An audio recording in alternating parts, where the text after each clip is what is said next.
응원합니다. 찾아가는 새롭게 하소서의 전효실입니다. 축복합니다. 권혁도입니다. 네, 목사님, 한때는요, 뭐 잘 먹고 잘 살자라는 거에 집중하는 네. 웰빙의 시대로 떠들썩했잖아요. 네. 근데 요즘은 아프다 마음이 아파, 정말 진정한 힐링을 외치는 힐링의 시대인 것 같습니다. 네, 힐링 여행, 힐링 음악, 힐링 미술, 힐링 거리들은 굉장히 많잖아요. 그런데 사실 진정한 힐링은 하나님의 사랑을 경험해야 되는 거 아닐까요? 맞습니다. 완전한 힐링은 하나님 안에서 새롭게 하소서 입으로 복음을 증거하라.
네, 동순교회 아름다운 성도님들 나오셨고요. 이분 뵙고 싶었습니다. 담임 목사님이신 서정호 목사님 나오셨습니다. 어서 오세요.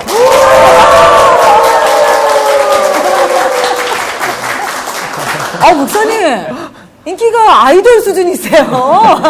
과장이고 조금 좋아하는 편이죠.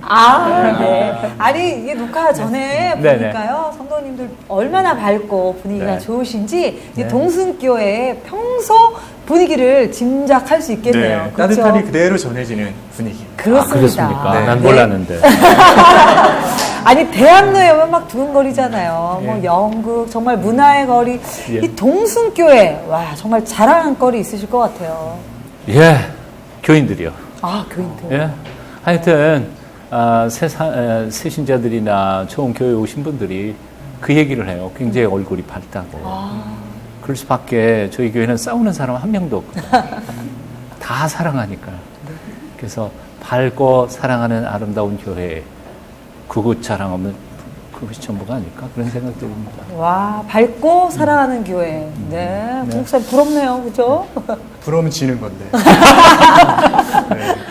네. 목사님 그렇다면 지금 좀 길게 이야기해 주셨는데 동순교회는 뭐다 한마디로 정의를 내리신다. 짧게 해야 되죠. 네. 저는 이렇게 늘 얘기해요. 행복 분실물 센터.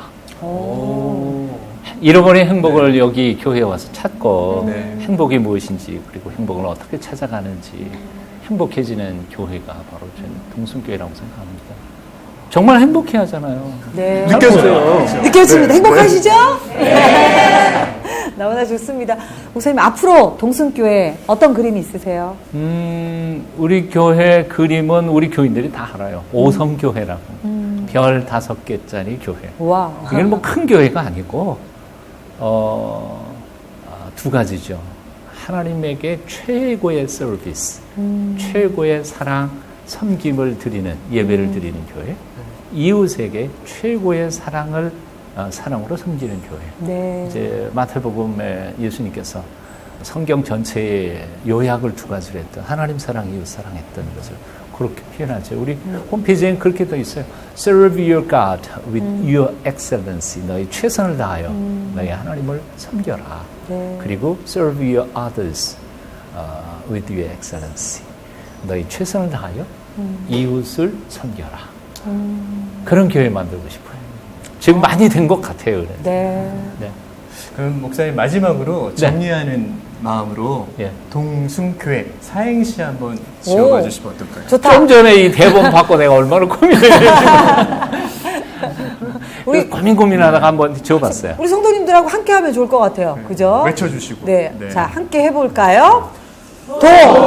동에서 번쩍, 서에서 번쩍. 와. 숭어처럼 날뛰면서 복음을 전하는 교인들 바라보고 있으니까 회 한 대접 대접하고 싶고요.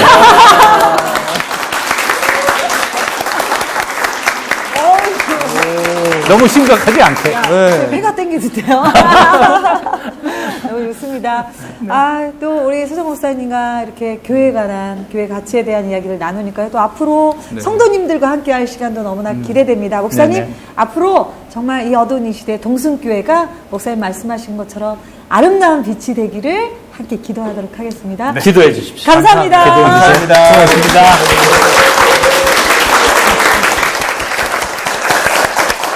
네, 찾아가는 새롭게 하셔서 동순교회 성도님들과 함께 하고 있습니다. 오늘 어떤 귀한 말씀을 나눌까 너무나 기대되는데요, 목사님. 네, 오늘도 기대하셔도 좋을 것 같아요. 동순교회에서도 하나님의 살아계심을 경험하신 분들이 준비되어 있다고 합니다. 그렇군요. 네. 가슴이 뜁니다. 또 이 살아계심을 경험하신 분들의 귀한 물건들이 또 준비되어 있다고 하는데 네. 하나씩 좀 한번 보도록 자, 할까요? 비밀의 칸을 열어보도록 하겠습니다. 첫 번째. 첫 번째. 에? 이건 뭐예요? 오늘 예상치 이거 않은 물건을 명절이 다가왔습니까? 네, 우리 기독교 방송 맞죠? 네네네네. 심의에 걸리는 건 아닌데. 요거 저 이야기해 주실 성도님 누구신지 정말 궁금합니다. 어디 네. 계세요? 어서 나오세요. 어서 나오세요. 와. 어서 오세요. 어서 오세요. 안녕하세요. 안녕하세요. 아니, 지사님하고 인사를 막 이렇게 해야 될 것 같은데. 안녕하세요. 해야 될 것 같은데. 우리 박원목 지사님 나오셨습니다. 네. 어서 오세요. 안녕하세요. 네. 이 화투라는 거 딱 보자마자 여러분들 눈치채신 분들 많으시죠? 네. 모르시겠어요? 일단 신실하신 분들만 모르시네요. 처음 봐요. 네, 이 박원복 집사님이 한때 도박에 깊이 빠지셨다고 그러더라고요. 그러다가 하나님의 말씀을 깊이 체험하고 지금은 도박의 디귿자도 쳐다도 안 본다고 하시더라고요. 디귿. 네. 아니 어느 정도 빠지셨는지 상상이 안 되는데 뭐 도박이나 뭐 주식을 어느 정도 잃으셨어요? 한참 때. 예, 한참 때 주식해서는 한 1억 정도 잃었고요. 주식도 하신 거예요. 도박으로는 한 6천만 원 정도. 나오실만 해요. 태연하게 얘기를 하시는데요. 이야, 그랬던 분이, 그죠? 이제는 청산하셨기 때문에 나오신 거잖아요. 네. 어느 정도로 도박이나 이런 주식에 매여 있으셨나요? 그 이야기를 해주시면 좋을 것 같아요. 특히 이제 주식 같은 경우는 제가 90년대 초반에 했었는데, 그냥 주식 전광판이 막 보이고, 보여요? 예, 그리고 이제, 하다못해 이제 점심시간 되면 그 짧은 시간에 네. 예, 객장 가가지고 확인도 하고 막 이런 식으로. 예. 그리고 도박 같은 경우는 가령 예를 들어서 장례식장에 장례식장. 예, 우리 이제 네. 가잖아요. 가면은 장례식장 가서 위로를 해줘야 되는데 위로보다는 오늘 좋은 기회다. 멤버 이야, 오늘 패가, 네, 어떤 패가? 한번 예, 해야 되니까. 오늘 드디어 결전의 낙이다. 뭐 이런 생각을 많이 했었습니다. 참 안타까운 생각이. 그 정도로 어떻게 보면 정말 주식 전광판이 보이고 장례식장에 위로보다는 오늘 가서 어떤 패를 만날까 라고 생각하셨다니까 정말 심각하셨는데 그래서 이제 네. 아내한테 많이 오늘 중요한 일 있다. 중요한 일 있다. 그리고 거짓말하고 그렇게 해서 이제 날밤을 새고 막 그런 장례식장에서 그 연락 올 때가 제일 좋으셨겠는데요? 그렇죠. 너무나. 근데 뭐든지 원인이 있잖아요. 문제가 있으면 원인이 있는데 특별히 이런 뭐 도박이나 주식에 빠져들 수밖에 없었던, 중독될 수밖에 없었던 원인을 뭐라고 생각하세요? 제가 이제 나중에 알게 됐는데요. 제가 어렸을 때 어머니가 그런 그러니까 도박을 했었어요. 그러니까 어렸을 때 이제 저희 아버지가 이제 출장을 나가면은 일명 저희 집이 그러니까 동네 그 아주머니들 모이는 하우스라 그러죠, 그냥 모이는 전문 용어로. 그걸 하면서 저는 그걸 봤는데 어머니가 너무 거기에 몰두하다 보니까 아침에 밥을 안 해주는 거예요. 너무 배고팠어요. 그래서 그러면서 아버지 오면은 일러야지 그랬는데 어머니가 또 돈을 주면서 입막음을 한 거예요. 절대 아버지한테 얘기하지 마라. 말하면 안 된다. 그랬던 것이 기억나면서 어머니의 그런 것이 저한테도 어렸을 때 했던 거잖아요. 그러셨군요. 그럼 어떻게 어머님이 또 그렇게 도박을 하셨다면 가정에서도 여러 가지 문제가 있었고 아버님하고도 좀 힘드셨을 것 같은데요. 그 이후로. 나중에 이제 이 사실을 돈을 날리면서 그 아버지가 알게 됐어요. 그러니까 아버지는 그것 때문에 굉장히 힘들어했고 배신감에 아버지가 우는 걸 처음 봤거든요. 그러면서 집을 날리게 됐죠. 집을 이사가를 가게 됐어요. 근데 엄마는 이제 거기에 대한 죄책감으로 가정을 떠나게 된 거죠. 그런 아픔이 있어요. 그때 우리 박원복 집사님 몇 세 때셨어요? 중학교 2학년 때였어요. 중학교 2학년 때면 한참 사춘기 때고 또 어머님의 돌봄이 많이 필요할 텐데 무엇이 가장 힘드셨어요? 외로움이죠. 외로움. 엄마가 있었을 때는 따뜻한 밥, 맛있는 반찬 이런 것을 누렸다가 하루아침에 이제 환경이 확 변하면서 엄마에 대한 외로움 그리고 또 친구들한테 떳떳하지 못하고 애들을 데려올 수가 없었어요. 왜냐면은 뭐 아이들한테 뭐 이렇게 대접할 것도 없고 그러면서 친구 관계도 점점 외롭고 멀어지게 되더라고요. 아버님이 어떻게 형제들을 돌보셨나요? 몇 남매셨어요? 아버님이 돌보셨나요? 4남매인데 아버지 혼자서 그러니까 아버지가 제 나이 때 이렇게 혼자 되면서 이제 돌아가실 때까지 이렇게 해서 저희들을 돌보시고 그런 아버지를 지켜보면서도 참 마음이 힘드셨을 것 같아요. 굉장히 힘들었죠. 아버지는 그래도 그때 신앙생활을 하려고 열심히 다니면서 버티신 것 같아요. 그렇군요. 제가 그런 와중에 아버지 따라서 이제 교회를 다니기 시작했고 특히 고등학교 1학년 때였어요. 여름 수련회가 있잖아요. 거기 가서 이제 마지막 예배 끝나고 기도를 하는데 제 안에 이렇게 눈물이 많은지 몰랐어요. 한 15분, 20분 정도를 그렇게 하나님이 울게 하시더라고요. 그러면서 그 하나님의 터치를 제가 그때 느꼈고 과거의 저의 삶이 필름처럼 막 그런 이게 돌아가는 것을 좀 느꼈습니다. 그러면서 그때 음성이 내가 너 아프면 안다. 너 얼마나 슬프냐. 나 너 알고 있다. 그런 내적인 그런 하나님의 위로를 받고 그러면서 제가 정말 제 안에 이렇게 눈물과 콧물이 이렇게 많은지 정말 몰랐습니다. 그때 하나님의 위로를 좀 깊게 체험했던 것 같습니다. 그러셨군요. 아니 이렇게 눈물 콧물 흘리면서 하나님의 위로를 받고 격려를 받으셨는데 근데 왜 도박에 손을 대셨어요? 하나님 만나셨는데 이게 궁금하네. 허를 찌르시는 왜 그러신 거예요? 제가 좀 가슴이 아픈데요. 그러다가 이제 신앙생활 하다가 시험이 정말 제 인생에서 한번 충격적인 시험이 있었어요. 뭐냐면은 그러셨구나. 저희 집이 이제 교회 건축을 위해서 담보를 한번 이렇게 담보를 했는데 그것을 담보를 했는데 거기에 대해서 돌려받지 못하는 그런 안타까움이 있었어요. 그래서 그게 굉장히 시험이 들었고 거기다가 아버지가 그때 또 뇌졸중이 왔어요. 아유. 그러면서 하나님 아버지 이렇게 정말 신실하게 하나님을 믿고 있는데 왜 난 또 순환과 고난을 주십니까? 하나님에 대한 원망이 또 이렇게 되면서부터 교회를 이제 점점 멀리하기 시작했습니다. 한 10년을 방황했죠. 교회를 멀리하면서 네. 도박을 그렇죠. 만드셨군요. 그렇죠. 이제 그걸 해결하기 위한 몸부림으로 그렇게 이제. 그러죠. 저는 사실 우리 박 지사님 말씀을 쭉 들으면서 한 분이 딱 가슴에 들어오네요. 부인께서 얼마나 힘들으셨을까. 네. 몇 번을 그만둬라, 제발 그만둬라 그렇게 얘기했지만은 제 안에 또 계속 그런 꿈틀거리고 있던 것이 이혼 위기까지 갔었고. 그렇죠. 법원까지 가셨다면서요? 예, 법원. 근데 내심 법원 가자고 그랬을 때 저는 이 여자하고는 이혼은 절대 안 할 것 같은 생각이 들더라고요. 그러면서 갔긴 갔죠. 네. 근데 제가 좀 머리를 썼어요. 어떻게 해요?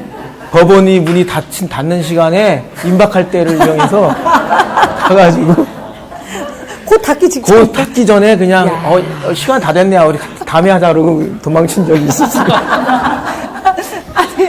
아니 그냥 사모님 넘어가세요?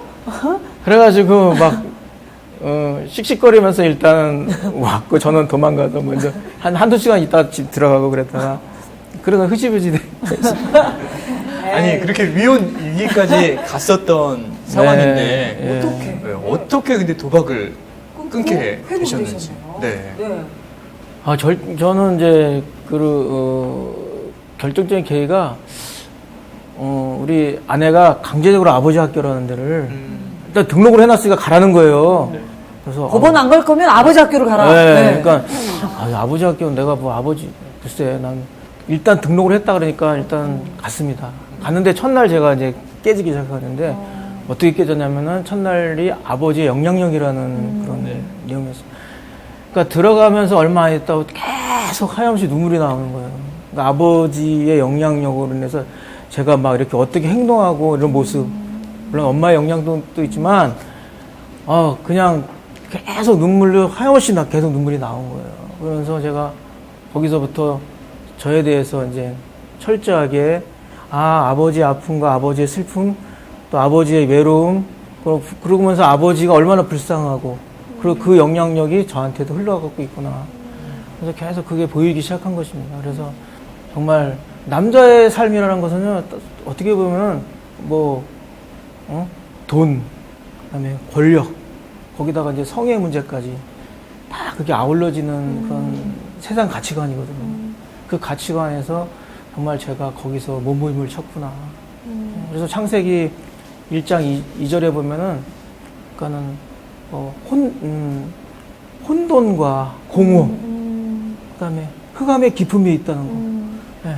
그 하나님 모르는 삶이 내가 바로 그런 삶이었구나. 아주 철저하게 깨달게 됐죠. 혼돈과 공허, 흑암의 기품이 있는 그런 밑바닥까지 낮아빠져 있는 삶이 이제 조명을 시켜주시는 거예요. 네. 그러면서 혼돈과 공허 그 흑암에서 일어나서 정말 빛으로의 새로운 삶을 살게 되셨는데, 그래서 또 주위에 계신 분들에게 좋은 영향력을 끼치셨다면서요. 그래서 제가 도박 친구들, 제 동료 중에 같이 여전히 연결돼 있고. 도박 친구들. 네. 그리고 그 친구도 이혼위기까지 갔었어요. 와. 그래서 제가 아버지 학교를 갔다 오고 너도 꼭 아버지 학교를 가라. 그런데 그 친구도 안 갈 수 없는 상황이었어요. 밑바닥까지 갔으니까. 네. 그러면서 아버지 학교가 뭐냐고 궁금해 하더라고요. 그래서 아버지 학교 등록할 돈도 없었는데 마지막으로 아내가 그냥 붙여준 거예요. 그래서 가게 되면서 그 친구도 변화가 되는 거죠. 와, 그럼 도박도 끊고? 네. 지금은 이제 정말 자기를 간증하면서 직장 선교회 회장까지 막. 직장 선교 회장님 되셨어요? 맡아가지고. 이야, 이분 갑자기 또 뵙고 싶네요. 그죠? 네.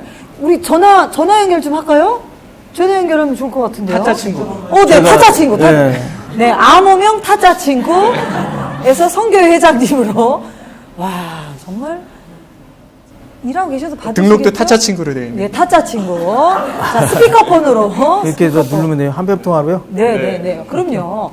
소리를 좀 크게 하셔가지고, 네, 음량을 크게. 연결이 좀. 열심히 선교 중이신 것 같은데요. 네. 여보세요? 예. 여보세요? 여보세요? 형제님. 예. 도박 친구였는데 하나님 만나고 변화된 것을 듣고 싶다 그래서 어떻게 살고 있는가 거기에 대해서. 네. 회장님, 안녕하세요. CBS입니다. 네, 안녕하세요. 지금 열심히 소개하고 계시죠? 예, 네, 감사합니다. 네, 할렐루야. 아유, 아주, 네, 자랑스럽게 도박 친구에서 이제 하나님의 친구가 되셨다고. 하나님과 함께하는 삶이 너무 감사하고 기쁘고 네. 하나님이 다 인도해 주시는 그런 삶을 살고 있습니다. 와, 하나님이 함께 하시는 감사한 삶을 살고 계시다고요? 네, 우리 권 목사님도 한 말씀 하시죠? 옆에 계신데. 네, 전화번호가 타짜 친구로 저장이 돼 있어서 네, 그런 줄 알았습니다. 선교회에서 굉장히 귀한 일을 하고 계신다고 얘기를 들었어요. 예, 저는 전혀 불신자였는데요. 네. 하나님 만나고 어떻게 하나님이 또 여러 가지를 많이 보여주셔서 직장 선교회를 섬기고 있습니다. 굉장히 귀한 일을 하고 계신데 앞으로 두 분 관계 하나님 안에서 더 아름답게 성장해 가시기를 축복합니다. 네. 예, 감사합니다. 하나님께서 믿음의 동력자를 보내주셔서 너무 감사합니다. 네, 아우, 지사님 그냥 말씀하실 때마다 은혜가 되네요. 앞으로도 더 귀한 영향력 비춰주시기 바랍니다. 예, 감사합니다. 도박 안녕! 안녕! 감사합니다. 와. 야, 하나님 살아계시죠? 네, 지금 하나님의 은혜를 간증하시는 타자 친구를 만나실 수 있었어요. 네. 우리 지사님 오늘 말씀 나누시는 내내 정말 울컥울컥 눈물이 고이시는데요. 제가 이거 부탁 하나 드리고 싶어요. 지금까지의 삶이 있을 수 있도록 기도해 주신 분, 물론 아버님도 계시지만 사모님, 네. 부인께 이 시간을 빌어서 영상편지, 네. 네, 감사한 말씀 해주시죠. 네. 사랑하는 아내, 제가 지금 당신 앞에서 뭐라고 얘기할 수 있겠습니까? 정말 미안하다는 말밖에 할 수 없습니다. 그 비슷한 세월을 아내의 기도와 아내의 기다림, 아내의 인내가 없었다면 제가 어찌 이 자리에서 감히 서서 간증할 수가 있겠습니까? 정말 당신을 사랑하고 저희 가정을 지켜주신 것에 대해서 너무나 감사합니다. 제가 그렇게 속색이고 정말 아내에게 힘들게 했던 거 이제 용서해 주시고 정말 사도행전에 나오는 브루스 길라와 아굴라처럼 믿음의 동력자로서 같이 하나님 나라를 위해서 열심히 펼쳐나가는 그런 귀한 일꾼이 되기를 저희 가정을 통해서 하나님 영광 받으시기를 정말 원합니다. 그동안 잘못했습니다. 사랑합니다. 한마디. 사랑합니다.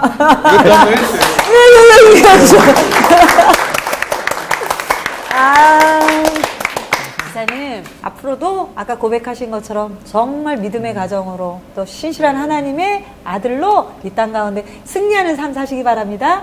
감사합니다. 감사합니다. 축복합니다. 축복합니다. 와.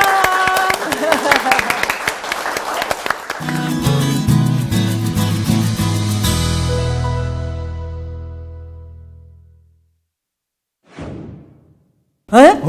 라이터. 불 조심. 오, 이거 라이터네요. 그러게요. 네네. 야, 이거 도무지 상상이 안 되는데. 라이터에 관한 삶의 이야기를 나눠주실 분, 정말 궁금한데요. 누구신가요? 나와주세요.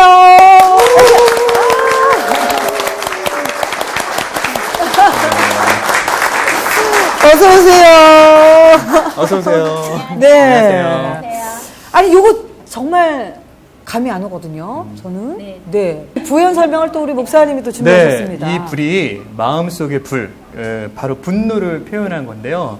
이문진 집사님께서 마음속에 내재되어 있던 분노를 이 둘째 아이를 통해서 알게 되었고, 그리고 하나님을 만나면서 그 부분이 변화되게 되었다고 합니다. 와, 그렇군요. 사실 뭐 참 아이 낳고 살면서 그죠. 욱하지 않은 없는 것 같은데 특별히 둘째 아이를 통해 그런 부모의 이야기를 해주시면 좋을 것 같아요. 저는 애가 셋이에요. 그러니까 결혼하고 아이를 셋을 낳으면서 첫 아이 때는 괜찮았어요. 나름 남편이 굉장히 인자했고요. 되게 저한테 너무 잘해요. 지금도 여전히 너무 잘했고 첫 아이 낳고 그렇게 힘들다고 생각하지 않았던 것 같아요. 그리고 제가 가지고 있는 이렇게 되게 고상하고 우아하게 아이를 잘 키우고 있는 엄마처럼 잘 속였어요. 근데 그때는 저 자신도 그게 속이고 있는지 몰랐어요. 그러다가 둘째 아이를 임신하고 출산을 하면서 둘째 아이가 저하고 굉장히 이렇게 성향이 많이 달랐어요. 그리고 첫째 아이에 비해서 첫째 아이는 항상 순종적이었고 너 하지 마 그러면 딱 안 하는 아이였는데 둘째 아이는 정말 하지 마 그럼 그걸 계속해요. 하지 마 수도 없이 반복해도 그걸 계속하는 아이 앞에서 제가 제 화를 이렇게 꺾을 수가 없었어요. 제가 그 화가 나고 이게 권위는 없으면서 그 권위주의는 제 안에 가득했어요. 그래서 아이를 키우는데 굉장히 부딪힘이 많았어요. 그러면서 이 아이한테 굉장히 화를 많이 냈어요. 그리고 이 작은 아이를 많이 때렸어요. 저의 화에 못 이겨서 아이한테 막 아이를 붙잡고 미친 듯이 소리를 지르면서 정말 왜 나를 이렇게 미치게 만들어 막 이렇게 아이한테 화를 냈던 것 같아요. 엄마는 그런 것 같아요. 또 자녀를 보면서 내 모습을 보기도 하고 내 삶의 과거들을 그런 파편들을 좀 만나기도 하는데 특별히 그 둘째에게 화를 내면서 어떤 부분이 가장 좀 힘드셨어요? 대체로 모든 엄마들이 아마 자기의 보고 싶지 않은 그 모습들을 보는 것 때문에 아이들한테 화를 내는 것 같아요. 그것들을 정말 보고 싶지 않은 나의 모습들을 아이를 통해서 제가 막 드러내기 시작을 하니까 나는 이러고 싶지 않았는데 언제부턴가 내 안에 그런 게 다 들어있었다는 거를 알게 됐어요. 저희 아버지가 저희한테 이렇게 화내는 모습들 이런 거 저희 아버지 굉장히 화를 잘 내셨어요. 근데 그 화를 제가 아이들한테 그대로 하고 있는 거예요. 정말로 담고 싶지 않았던 모습들이 제 안에서 많이 드러났어요. 그게 너무 괴로웠어요. 특별히 뭐 우리 지사님 어린 시절 떠올리시면 뭐 좀 힘이 드실 수도 있는데 지사님 생각하는 아버지는 어떤 모습이었고 또 어머님은 제 생각에는 어머니도 참 많이 힘드셨을 것 같아요. 그랬을 것 같아요. 그 어린 시절에 저희 아버지가 항상 무서웠어요. 저희는 항상 아버지가 무서웠어요. 예전에 이제 아버지가 그렇게 술을 많이 드시면 엄마를 많이 때리셨어요. 근데 저희는 엄마가 이제 아빠가 그렇게 술을 드시고 나서 너무 매일같이 반복되는 그 폭행 속에서 도저히 저희를 살 수가 없으니까 저 아버지를 이렇게 죽이지 않으면 저희들이 살 수가 없을 거라고 생각을 하셔가지고 이렇게 막 술에 취해서 널브러져 계신 아버지한테 이렇게 칼을 들고 정말 찾아가서 그 아버지를 죽이고 싶어 하셨다는 이야기를 하셨어요. 이 사람을 죽이지 않으면 내가 못 살겠구나. 근데 그때 이제 저희 교회에 그 대전에서 저희는 살았거든요. 저희 교회에서 주신 이렇게 액자에 예수님 사진이 이렇게 하나 있었는데 엄마가 그 아버지 앞에서 이렇게 막 부들부들 떨고 있는데 액자에서 예수님에게 쓱 걸어 나오시더래요. 그러면서 엄마가 너무 많이 맞아서 너무너무 아프고 막 이런 상태에서 그 이렇게 쓱 걸어 나오셨는데 그게 막 술에 쩔어가지고 이렇게 잠들어 있는 그 아버지를 세상에서는 감히 상상하지도 보실 수도 없는 그런 너무나 불쌍한 눈빛으로 그 아버지만 이렇게 쳐다보고 가시더래요. 그래서 막 따졌대요.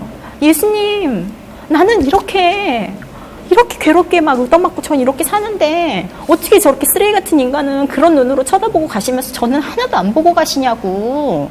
그리고 막 따졌대요. 근데 그때 이렇게 쓱 지나가실 때 이렇게 손에 못자국이 이렇게 보여가지고 엄마가 막 가가지고 못을 들어가지고 막 손바닥을 막 뚫어보셨대요. 근데 정말 손바닥에 뚫리기도 전에 너무 아파가지고 막 못을 집어 던지고 그리고 나서 아버지가 그 다음부터 엄마를 때릴 때 하나도 안 아프셨대요. 그래서 엄마는 어릴 때 저하고 굉장히 절친한 친구였어요. 저는 엄마가 늘 이렇게 힘들게 그 삶을 살아가시는 거를 옆에서 보면서 엄마의 친구가 되고 싶었어요. 엄마의 그 신앙을 저는 그래서 굉장히 가깝게 이렇게 느끼고 살았던 것 같아요. 정말 아버지는 조금 가정이 소홀하셨어요. 그러고 근데 지금은 그 아버지의 마음이 굉장히 이해가 돼요. 그 그분이 그럴 수밖에 없었던 상황들을 제가 주님이 저한테 그 마음을 많이 주셨어요. 그러면서 그 아버지가 너무너무 많이 이해가 되기 시작했고 요즘엔 엄마보다 아빠가 더 안타까워요. 아빠가 더 격려가 되고요. 막 아빠가 더 좋아요, 실은. 그래서 할머니가 돌아가시면서 아빠 안에 분명한 것이 뭔가가 오셨어요. 이번 계기를 통해서. 그러면서 성령님이 이 안에서 정말 일하셔가지고 그 40년을 정말 마누라보다 더 사랑했던 술과 담배가 딱 끊어졌어요. 와. 그러면서 성경을 쓰기 시작을 하시고 교회에 나가기 시작하셨어요. 영성 수련회 이런 데를 저희 아버지가 이렇게 가족 이외에 어디 가서 잠을 주무시거나 뭘 이런 걸 못 하세요. 근데 3박 4일 동안 혼자서 그 영성 수련회에 가셔가지고 본인 삶에 대한 간증까지 하셨대요. 그러면서 정말 저는 그 사울이 이렇게 바울이 된다고 우리 예전에 목사님께서 이렇게 설교를 하실 때 도대체 이해가 안 가는 거예요. 주님, 저는 주님이 계시는 거 아는데요. 제가 주님 만난 것 같은데 저는 안 변하거든요. 근데 어떻게 사울은 이렇게 바울로 홀라랑 변하죠? 전 그게 이해가 안 됐어요.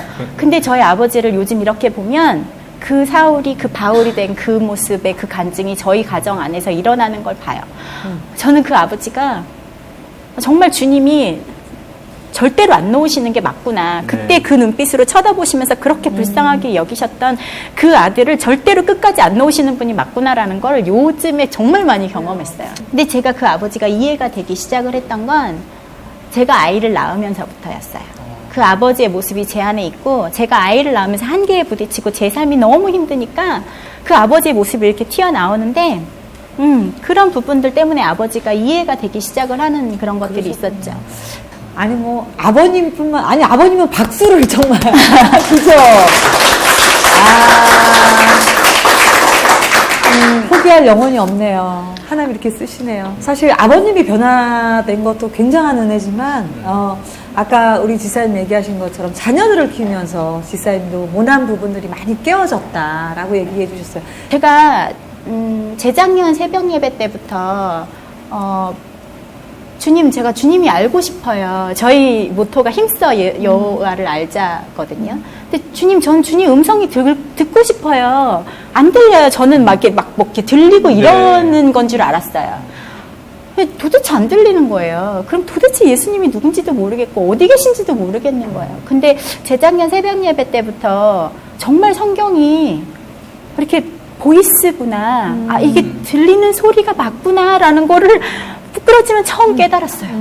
그리고 제가 처음으로 그때부터 성경을 읽어보기 시작했어요. 예전에 창세기 넘어가면 너무 힘들었거든요. 근데 그때부터 이제 성경을 읽기 시작을 하면서 그날 주일날 아침에 예배를 드리는데 정말 주님이 천둥같이 얘기하시는 거예요. 저한테 대놓고 정말 찬양부터 설교부터 마지막까지 정말 이렇게 조사 하나도 빠짐없이 계속 저한테 얘기하시는 거예요. 천둥같이. 뭐라고 얘기하세요? 목사님이 이렇게 성경책을 부르시는데 예레미야 30장 15절 말씀을 하시는 거예요. 예레미야 30장 15절에 뭐라고 하시냐면 야, 네 죄가 허다하다. 왜 네 고통 때문에 부르짖느냐. 네 죄가 허다하다. 그 얘기를 저한테 이렇게 내가 이 일을 마땅히 너에게 행하였노라 이렇게 얘기하시는 거예요. 그러면서 정말 마지막까지 정말 주님 제가 이 죄가 마땅하다고 고백하는 그 순간이 되고 제가 주님의 자녀로서 사과해야 될 곳에 정말 제대로 사과하게 하고 돌아다니시게 하는 그때까지 하나님이 그 길을 가게 하시더라고요. 그러면서 매일매일 아침마다 큐티하는데 정말 어떻게 시간에 안 배도 기가 막히지 저한테 딱 해야 될 말씀만 하시는 거예요. 맨날 딱 열면 자 봐 오늘은 내가 너한테 이 얘기한다. 정말로 그렇게 얘기를 하시는 거예요. 근데 그 경험이 한두 번이 아닌 거예요. 그러니까 제가 이제는 예수님 어디 계세요? 이렇게 말을 못 하겠는 거예요. 그냥 예수님이 그냥 안 계신 데가 없구나 이렇게 돼버린 거예요. 근데 예 그렇게 제가 그러고 사과를 하고 다녔죠. 참 여기 뭐 함께 하시는 성도님들도 너무 많이 눈물을 흘리시는데 너무 회개가 되네요. 네, 너무 회개가 되고 참 용기 있으신 것 같아요. 우리 지사님이 욱하는 분노도 있으셨지만 하나님을 만난 다음에 정말 변화되셔서 하나님 말씀하시는 거에 그렇게 반응하고 나가시는 모습이 너무 멋지시다는 생각이 들었어요. 일사님 오늘 나오셔서 귀한 삶의 이야기들 해주셔서 너무나 감사하고요. 앞으로 정말 하나님이 주시는 그 땅으로 그곳에 가셔서 더 많은 하나님의 사랑을 연결해 주시기 바랍니다. 감사합니다. 감사합니다.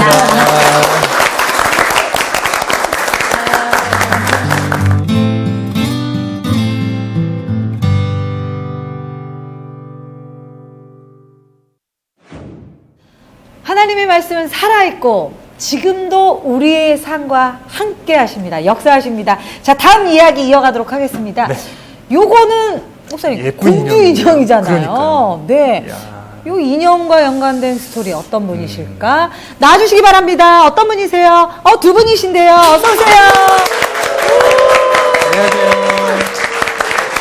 어서 오세요. 어서 오세요. 네.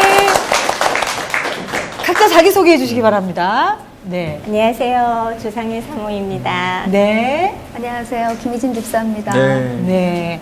아니, 공주 인형처럼 참 아름다운 분이신데, 어떤 분들이시죠, 목사님? 네, 예쁜 공주님 인형이잖아요. 우리 조상의 사모님께서 예쁜 공주님을 입양하셨는데 그 이야기를 함께 나눠보도록 하겠습니다. 그렇군요. 네. 그러면 두 분이 어떤 입양이라는, 네, 사건을 통해서 이렇게 만나시게 되신 건가요?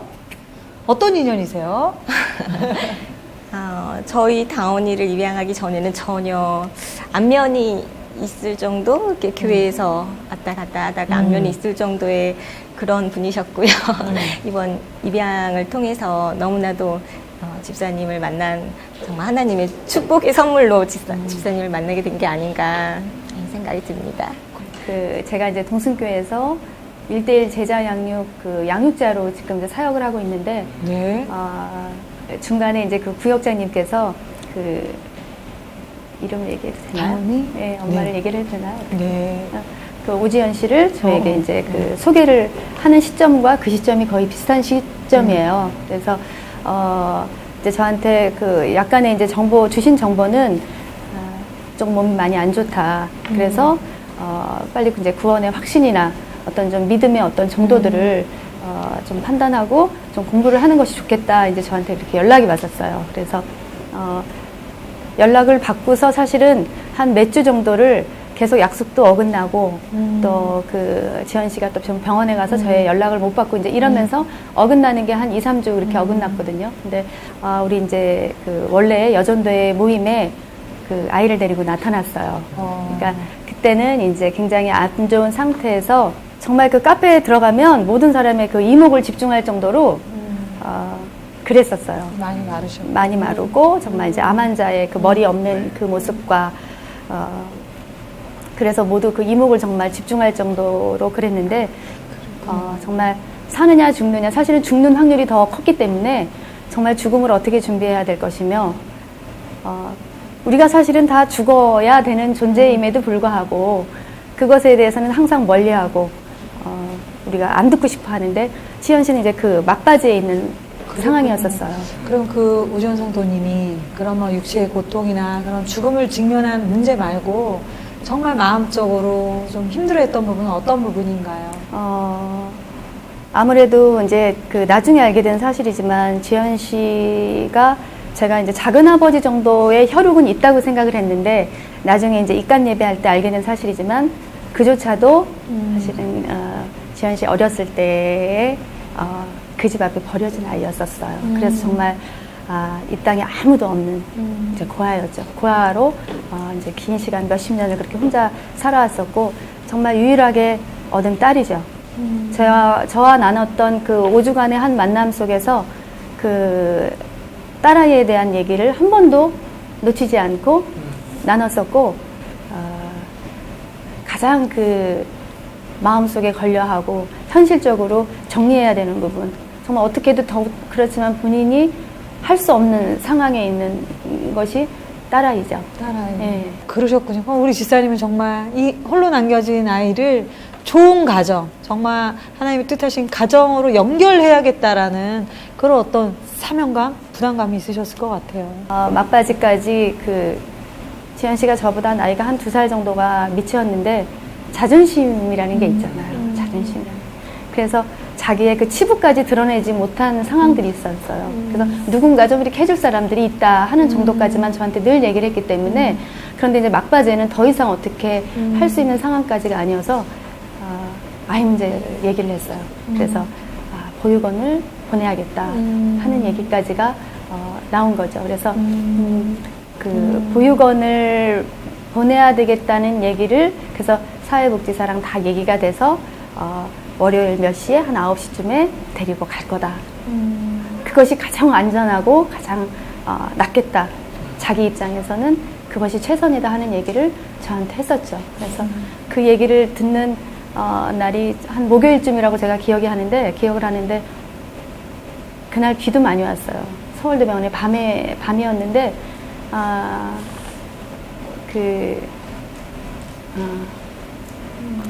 제가 집사님 만나기 전에 이렇게 목요일날 아까 말씀 중에 목요일날 이제 그런 부담감 이런 거 말씀하셨었는데 이제 보호시설로 보육원으로 딸 아이를 보내기로 했다 이런 말씀 아까 목요일날 들으셨다고 하셨잖아요. 그 주일날 5월 12일, 11일이었던 것 같습니다. 우리 다운이가 5월 10일날 저희 집에 왔으니까 5월 10일 주일날 담임 목사님께서 오후 찬양 예배 시간에 이제 축도하시기 전에 짧게 광고를 하세요. 말기암 환자분이 계신데 7살 딸아이가 있다. 어디 맡길 데가 없어서 보호시설로 가게 되어 있는데 우리 교회 안에서 밖으로 내보내지 말고 우리 교회 안에서 얻었으면 좋겠다 혹시라도 하면서 이제 조심스럽게 이렇게 말씀을 꺼내시는데 7살 딸아이? 이게 탁 들어오는데 저희 둘째가 7살이거든요. 그래서 우리 예원이랑 동갑인데 근데 그 순간 저도 모르게 제가 병상에 누워있는 거예요. 병상에 누워서 모든 몸을 꼼짝을 못하고 있는 상태에서 이 딸아이를 보육시설로 우리 예원이를 보내야 된다는 그 생각을 하니까 이때 표현을 이렇게 써야 되나 마음이 찢어질 것 같은 거예요. 그래서 하나님 이 고통을 이 찢어지는 이런 아픔을 저한테 지금 느끼시게 하는 건 하나님께서 지금 저한테 느끼라고 하시는 거죠. 정말 이 고통의 아픔이 하나님께서 주시는 거라면 제가 순종하겠습니다. 이렇게 마음적으로 그랬던 것 같아요. 그래서 그렇게 하고 예배를 마치고 집으로 돌아와서 계속 그 7살 딸아이 사실 얼굴도 모르고 그 상황에서는 목사님을 광고 시간을 처음 접했었기 때문에 얼굴도 모르고 뭐 전혀 모르는 상황이었고 근데 계속 생각이 나는 거예요. 7살 딸아이 하면서 하는데 딱 스치는 한 분이 딱 떠오르는 거 있죠. 근데 유치원에 가끔씩 픽업을 하러 가다 보면 아까 집사님께서 말씀하신 것처럼 누가 봐도 환자분이라는 느낌이 드는 그 엄마 한 분이 있었어요. 근데 그 엄마의 모습이 딱 떠오르면서 그 순간 하나님이 일하시는구나. 같은 유치원, 저희 딸아이 같은 유치원, 같은 반 친구라는 거죠. 그리고 거기 스케줄을 보니까 지금 주일 밤 10시인데 그 다음날 아침 9시에 얘가 시설에서 사람들이 오셔서 얘를 데려가기로 스케줄이 되어 있는 거예요. 너무 다급했어요. 그래서 일단은 그렇게 엄마가 결정을 했고 이렇게 됐기 때문에 엄마한테 허락 요청을 받아야 되잖아요. 늦은 시간인데 어떻게 해서 엄마랑 통화를 하게 됐어요. 그래서 엄마한테 저희 아시죠? 왜냐하면 안면은 있으니까 서로 오가다 저희 아시죠? 저희가 일단은 예원이 친구고 하니까 저희가 데리고 있고 혹시라도 상황이 안 좋아져서 그렇게 될지라도 저희랑 끝까지 가겠습니다. 그러면서 이렇게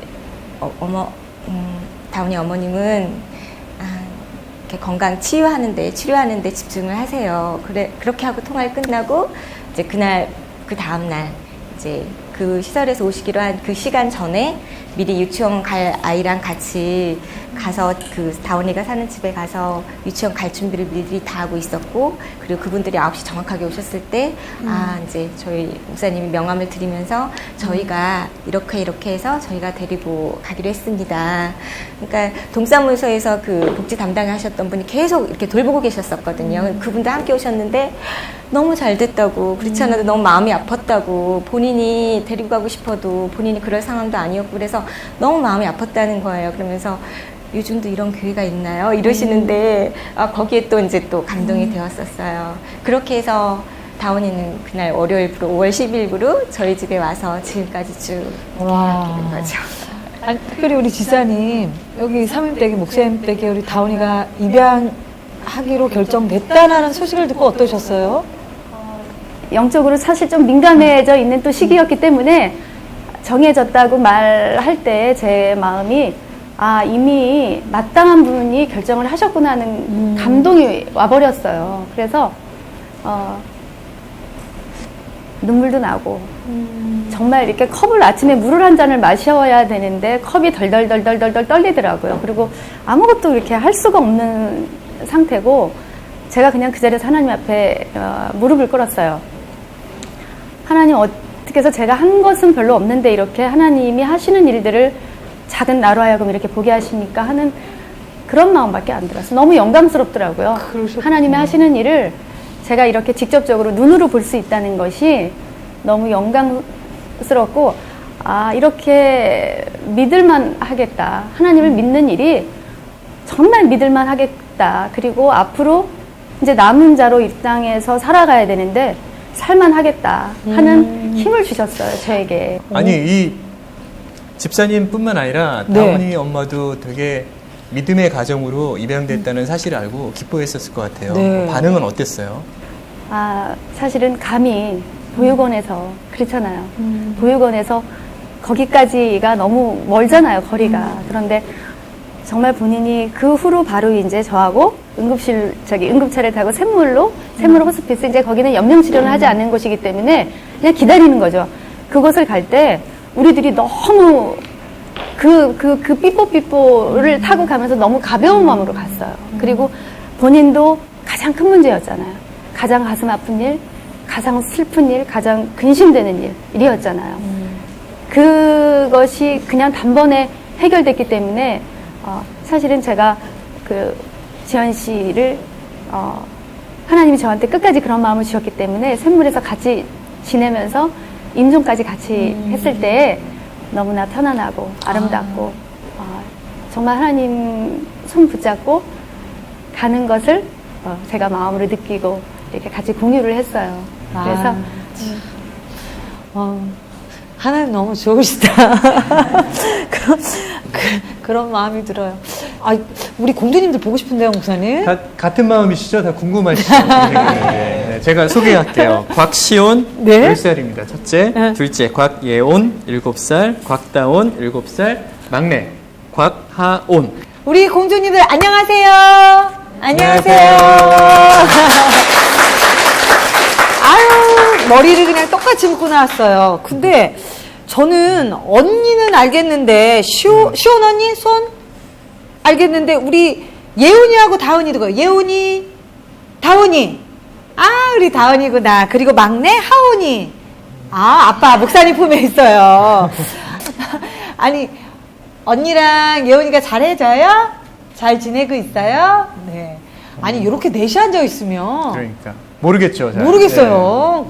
그냥 자매들 같아요. 참, 어떻게 보면. 우리 목사님 사모님이 우리 자녀들에게 가장 귀한 선물로 우리 다은이를 연결시킨 게 아닌가라는 생각이 들어요. 네, 또 그 중심에 우리 또 집사님의 기도와 또 헌신이 또 있으셨던 것 같습니다. 목사님 어떠셨어요? 우리 하나님이 허락하신 만남은 그냥 이루어지진 않는 것 같아요. 그 만남 가운데 주시는 축복이 분명히 있고 그 축복을 통해서 우리의 삶이 더 성숙하게 되는 것 같습니다. 네, 오늘 우리 목사님 사모님 또 우리 아이들 우리 집사님 나와주셨는데요. 정말 협력해서 선을 이루시는 모습 그리고 하나님 뜻에서 구해 가시는 모습이 우리 모두에게 감동이고 도전이 되는 것 같습니다. 더 앞으로 서로 연결되셔서 더 많은 사랑을 나누셨으면 좋겠습니다. 감사합니다. 감사합니다. 고맙습니다.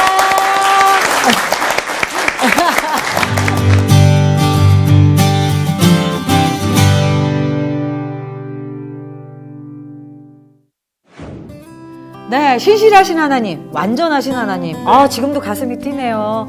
정말 하나님은 살아계시고 우리 모두 연결되어 있는 것 같습니다. 현장 속으로 와서 우리 성도분들의 은혜의 시간들을 나눌 수 있다는 게 너무 이게 저희한테는 귀중한 기회이고 맞습니다. 또 은혜인 것 같습니다. 그렇습니다. 이번 주에도 정말 너무 귀한 시간 저희에게 선사해 주셔서 감사하고요. 여러분들 승리하시기를 바랍니다. 네. 그리고 다음 주에도 저희는 찾아뵙겠습니다. 자, 그럼 마무리하겠습니다. 입으로 복음을 증거하라!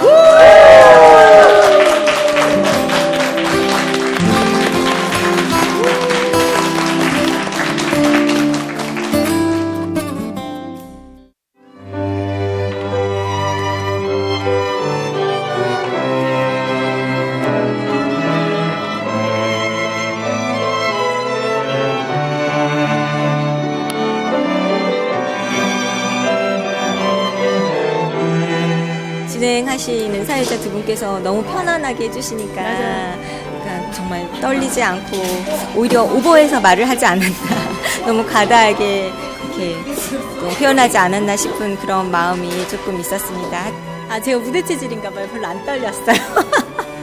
기도한 덕인 것 같아요, 우리 주님이. 그리스도 안에 있으면 새로운 피조물로 저를 다시 만드시고 앞으로 새롭게 창조를 하실 하나님을 기대하면서 이 영광을 다 하나님께 드립니다.